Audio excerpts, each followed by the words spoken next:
আওয়ামী লীগের দাফন হয়েছে দিল্লিতে এবং এই আওয়ামী লীগ বাংলাদেশের রাজনীতিতে আর কোনোদিন ফিরে আসা সম্ভব নয়। আমরা মনে করি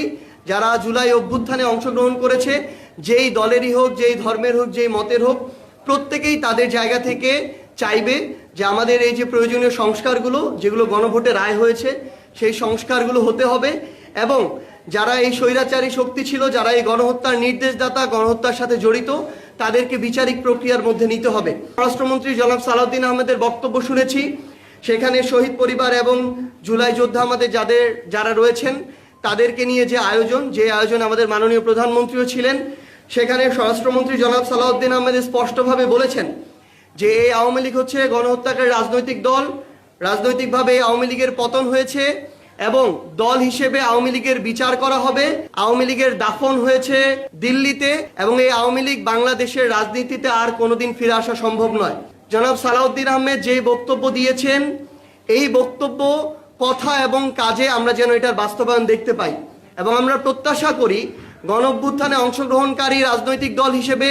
বিএনপির প্রত্যেকটি নেতাকর্মী তাদের অন্তরে এই চাওয়াটি ধারণ করে। অল্প কিছু আমরা সোশ্যাল মিডিয়ার বিভিন্ন মাধ্যমে আমরা দেখতে পাচ্ছি যে বেশ কিছু মানুষ তারা জুলাইকে নিয়ে, উত্থানকে নিয়ে, স্বৈরাচারের পক্ষে, খুনিদের পক্ষে, গণহত্যাকারীদের পক্ষে, যারা 1400 মানুষকে খুনের নেতৃত্ব দিয়েছে, শাপলায় গণহত্যা ঘটিয়েছে,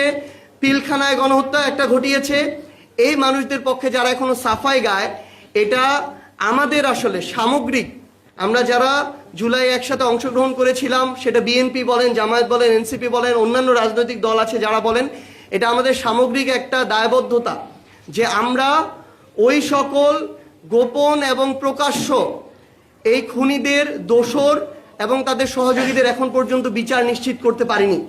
তাদের যদি বিচারের রায় হতো এবং এগুলোর যদি কার্যকারিতা থাকতো, তাহলে আজকে তারা কখনোই গর্ত থেকে মাঝে মাঝে উকি দিয়ে এই কথাগুলো বলার সাহস পেত না। শহীদ শরীফ ওসমান হাদি,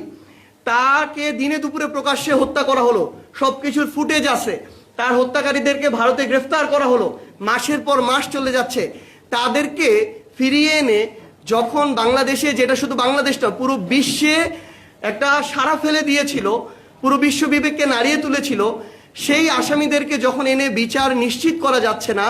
তখন আসলে ওই গণহত্যাকারীর সহযোগীরা কিংবা গণহত্যার দোষরা এভাবে সাহস পাবে, আস্ফালন শুরু করবে।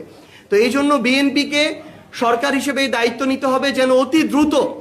আমাদের আন্তর্জাতিক অপরাধ ট্রাইব্যুনালের মাধ্যমে, আমাদের বিচার বিভাগের মাধ্যমে এই বিচারিক প্রক্রিয়াগুলো শেষ হয়